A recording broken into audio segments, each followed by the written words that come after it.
Allez, la bataille des scoops sur les rois, Jean-Luc Lemoyne, Valérie Benaïm ou Thomas Hervé, qui va gagner? On va démarrer par Thomas Hervé. Thomas Hervé, attention, vous êtes en face de Vincent Mélan, spécialiste, et Pierre Bellemare, qui est notre roi à tous, donc soyez bons.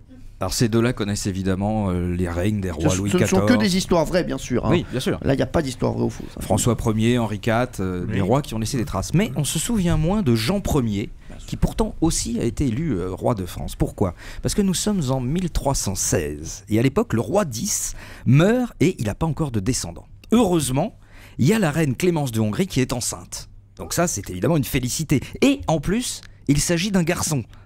Donc ça donne un héritier pour la couronne. L'héritier vient au monde 6 mois plus tard. Il est donc automatiquement à sa naissance déclaré roi de France. Malheureusement, il ne vit que 5 jours. Et donc, il meurt. Alors là, c'est le premier problème des Capétiens parce qu'il laisse la dynastie. S'il vit que 5 jours, il meurt. Il meurt, voilà, mais il meurt sans laisser d'héritier puisqu'il n'a pas eu le temps de se reproduire. Donc, il a été surnommé, c'est le règne le plus court de toute l'histoire de France, Jean Ier dit le roi posthume. Non, il y a eu un règne plus court. Ah oui, Que 5 jours? Il y a eu un règne qui a duré 1 minute. C'est quoi? Aïe.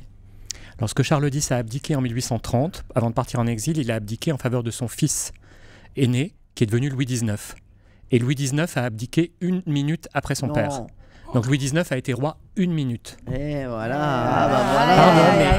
Et Jean Ier posthume, c'est connu des gens de ma génération, c'est tout l'argumentaire des rois maudits de Maurice Druon, qui est basé sur cette histoire justement de succession. A-t-il été empoisonné ou pas? A-t-il survécu ou pas? C'est toute cette fameuse série de livres et de téléfilms qu'on appelle les rois maudits. Bon, a priori, bien sûr, Thomas Hervé ne gagnera pas puisqu'il y avait une petite erreur, Pierre Bellemare. Très grave erreur. Voilà, je suis assez d'accord. 5 jours, 1 minute, c'est pas la même chose. 5 jours, 1 minute, je peux vous confirmer, ça n'est pas la même chose. Et toutes les personnes qui me connaissent également. Jean-Luc Lemoyne. Alors vous le savez, dans Les Pieds dans le Plat, tous les jours au Qui peut battre, nous avons autour de la table les rois des quiches. Et bien moi, je vous emmène en Italie au 19e siècle rencontrer Marguerite de Savoie. La pizza. Voilà, reine. Merci. Il m'a foutu en l'air mon scoop. Bel esprit.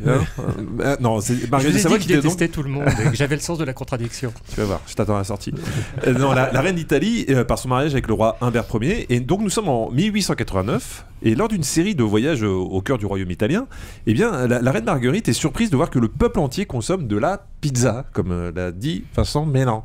Et donc, elle demanda à l'un de ses gardes de lui amener une pour goûter. Et il se trouve qu'elle a énormément aimé ce plat. Elle est tombée sous le charme, à tel point qu'elle n'hésite pas à s'afficher parmi le peuple en le mangeant, ce plat, la pizza, ce qui est très surprenant car c'était à l'époque contre le protocole. Et la reine Marguerite aime tellement la pizza qu'elle va aller même plus loin. Elle demande au chef Raffaele Esposito de lui créer une pizza en son honneur. Il s'exécute en mélangeant de la tomate, de la mozzarella et du basilic, faisant référence évidemment au vert, blanc, rouge, les couleurs du drapeau italien. Et en honneur de la reine Marguerite, il la nomma la Margherita. Cette pizza devint la préférée de la reine qui tint à remercier son chef cuisinier par écrit. Et cette lettre de remerciement est encore de nos jours précieusement conservée à l'Antica Pizzeria Brandi, une pizzeria de Naples se situant près du Palais Royal. C'est fort, ça. Bravo Jean-Luc Lemoyne. Ça, j'aime bien. De Jean-Luc Lemoyne et de Vincent Mélan. En binôme. Exactement, en binôme. Moi je sais que, moi je me rappelle, on dit toujours, de toute façon, c'est une légende, le roi d'Agobert qui avait mis sa culotte à l'envers, c'est n'importe quoi.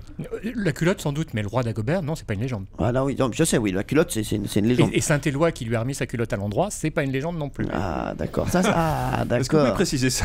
Oui, c'est vrai. Donc, ce sont l'époque, les Mérovingiens, c'était plutôt des... ils passaient leur temps à se trucider, ils avaient tous 42 femmes, 52 concubines, des enfants de tous les côtés.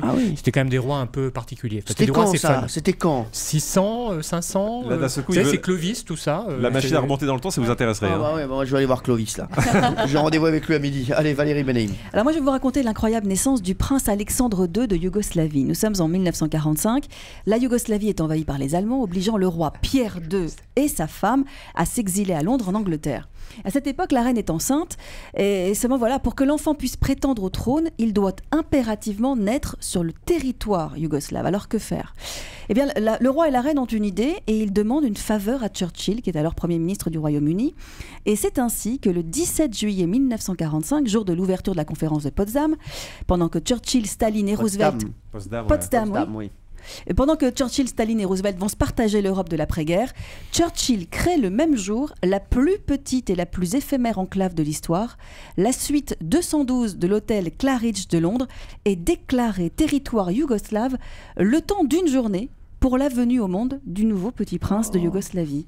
Donc le temps d'une journée, le temps qu'elle accouche, c'est devenu cette chambre une enclave yougoslave et donc le bébé qui est né a pu devenir roi. Il fallait montrer son passeport pour rentrer dans la chambre. Comment ça se passait exactement? C'est joli, non? C'est une belle histoire. Et ça lui a porté bonheur parce que Alexandre de Yougoslavie, dont vous venez d'évoquer la naissance, moi j'étais avec lui quand il est rentré au moment de la chute de Milosevic, il y a une quinzaine d'années maintenant.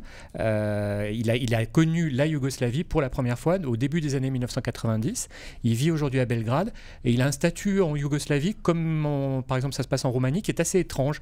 C'est une république mais on accorde à l'ancien roi ou à l'ancien chef de la famille royale une espèce de statut officiel. Donc il vit, le prince Alexandre, dans l'enceinte du palais royal de Belgrade, ce qu'on appelle l'enceinte de Dedinje. Il a une garde militaire, il a des fonctions officielles, comme le roi Michel de Roumanie. Ce sont des souverains pour lesquels l'histoire s'est retournée d'une manière un petit peu étrange. Ils sont revenus dans leur pays, ils ont retrouvé une forme de statut. Alors, Pierre Bellemare, qui avait la meilleure histoire sur les rois et les reines? Elles sont toutes très passionnantes, Oui. tu viens de le dire. Malgré tout, je trouve cette attention formidable de Churchill, parce que j'admire beaucoup ce monsieur, mais même là, dans ce détail, il se dit, tiens, ça serait pas mal si il naît yougoslave. Ouais. Donc je trouve cette chambre qui devient yougoslave, je trouve très belle. J'aime bien l'histoire de Valérie Benaïm. Je suis un petit peu déçu par votre choix. J'aurais choisi Jean-Luc Lemoyne, moi, aujourd'hui. Même La si pizza. j'aime beaucoup aussi Thomas Hervé, me vaut aussi la pizza. Ouais, la pizza. Mais bon, Non, mais la pizza, c'est très beau aussi. Oui, La mais- queen, mais- C'est très difficile, vous savez. mais de c'est choisir. c'est Benaïm qui gagne quand même. C'est Non, Valérie mais- Benaïm. On ne Voilà.